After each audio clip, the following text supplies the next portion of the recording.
Hello, dear students. I hope you are all safe and sound and doing great.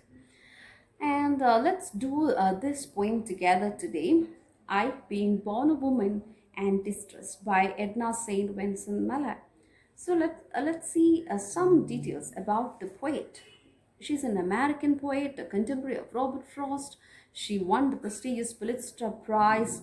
There is a spirit of non-conformity in her poetry. She's a revolutionary, you can say. She wrote about things that writers refused to deal with at her time. Especially this poem, which was published in 1923 in the short poetry collection, The Heart Weaver and Other Poems. So she talks about female sexuality in a time when people refuse to look at the needs of a woman. So the poem is actually a Petrarchan sonnet with an octave and a sestet. Like though she follows the narrative style is rather she follows the tradition in that, but when we come to the topic, she deviates from the normal path. She talks about the needs of a woman and how lust overpowers love, and at a time when love was glorified, the poets they used to glorify the love of a woman, but here she places lust or the feelings or the desires, the passion above love. And we shall read the poem once, and I want all of you to take the poem. I, being born a woman and distressed, by Edna St. Vincent Milley. I No, another thing is that she didn't give a title to this poem, and the first line serves as the title. I, being born a woman and distressed by all the needs and notions of my kind, urged by your propinquity to find your person fair and feel a certain zest, to bear your body's weight upon my breast, so subtly is the fume of life designed to clarify the pulse and cloud the mind, and leave me once again undone, possessed. Think not for this, however, the poor treason of my stout blood against my staggering brain. I shall remember you with love, or season my scorn with pity. Let me make it plain. I find this frenzy insufficient reason for conversation when we meet again. So now we find a speaker in the poem, a woman. She's talking about her lover. She's not glorifying her lover. She's actually talking about a particular experience that she had with her lover. She says, I, being born a woman, so I'm a woman, born as a woman with all the desires, needs, and passion, instinct, feelings of a woman, which is particular to a woman.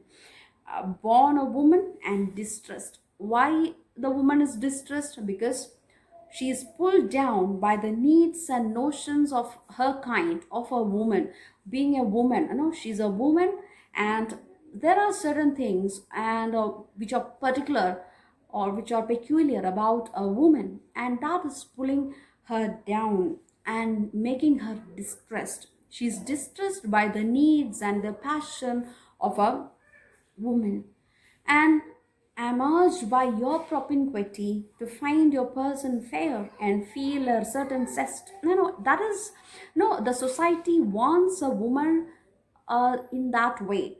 No, she's urged by the propinquity or proximity or closeness with this man, and to find that person very fair, and to feel some sort of certain zest or some sort of excitement or some sort of affection towards this person. What is the reason? Just because this man or this love, she's having this physical relationship with this man. So that is what is expected of a woman in the society. The society expects this woman who is having a relationship, a physical relationship with this man, should feel some sort of love or something of that sort, some affection, warmth to this man, just because she had a physical relationship with this man. And she says, that is because, that is how the society um, thinks of a woman, because a woman can fall in love just because she's having a that sort of relationship with a man. Am urged by your propinquity to find your person fair, and I feel a certain zest or affection or enthusiasm just because her body can bear the weight of this man. No, to bear your body's weight upon my breast. So subtly is the fume of life designed to clarify the pulse and cloud the mind. So the thing is that when you enter into a relationship of that sort, your heartbeat rises. Your pulse rate increases. But at the same time, it clouds your thinking. It clouds your logical thinking. It clouds your mind becomes foggy. It's not your fault, but that is how you are designed. You are designed, the life of a woman, the body of a woman is designed. So when you are in such a position, your heartbeat increases, your pulse rate increases, you are full of passion, and your brain is clouded, becomes foggy, and leave me once again undone. And at that point, yeah, I feel undone or possessed by the by passion, by lust. She openly says that that is just lust. That passion, you cannot call that passion love. And leave me once again undone, possessed. Think not for this. However, the poor treason. So don't think that this is a reason. This should be a reason why I should fall in love with you, or to have seriously enter into a relationship with you. No, this is not a reason. Don't think about that. The poor treason of my stout blood. So this is as a result. This relationship or this physical encounter is a result of a poor treason of my stout blood or my passion. My desires, my feelings, my instinct, they have betrayed me, or it's a treason uh, against my staggering brain, the intellect. My brain, that is, at that level I cannot accept this person, or logically, or I don't want to have such a emotional or other connection. Rationally, I don't want to connect with this person, but uh, because she was overwhelmed by the feelings, by the instincts of a woman, she entered into a relationship. And she says that just because I have entered into a relationship doesn't mean that I am in love with this person, or I have some sort of affection or warmth. I shall remember you. Don't think that. Think not for this. That I shall remember you with love. Don't think that because I have entered into a relationship, I could bear the weight of your body on my breast. Don't think that I am in love with you. Don't think that I shall remember you with love or with pity. It's just scorn. And don't think that my scorn for you is seasoned with pity. No, this relationship, she actually makes it. She tries to she says that love and lust is they are totally different things. You need not confuse with it. Just because you are entering into a relationship because of your passions, because of your instinct or your female sexuality, you are entering into a relationship doesn't mean that you are seriously in love with that person. I shall remember you with love or season my scorn with pity. Let me make it plain. I find this frenzy insufficient reason. So this particular relationship or this encounter is it's an insufficient reason to meet you again, or to meet you again,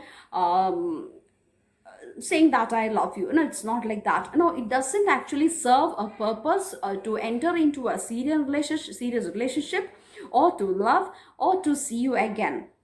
So Saint Vincent Milley, Edna St. Vincent Milley, in this poem, she talks about the feelings and passion of a woman, and says that it's not a reason to fall in love. You have your own feelings and desires and passion like a man, and that need to be taken care of. So she was actually talking about these things when at the point of time when society refused to accept this. So we find the spirit of non-conformity, her rebellious attitude in her poetry. So shall we read her poem once again, this sonnet?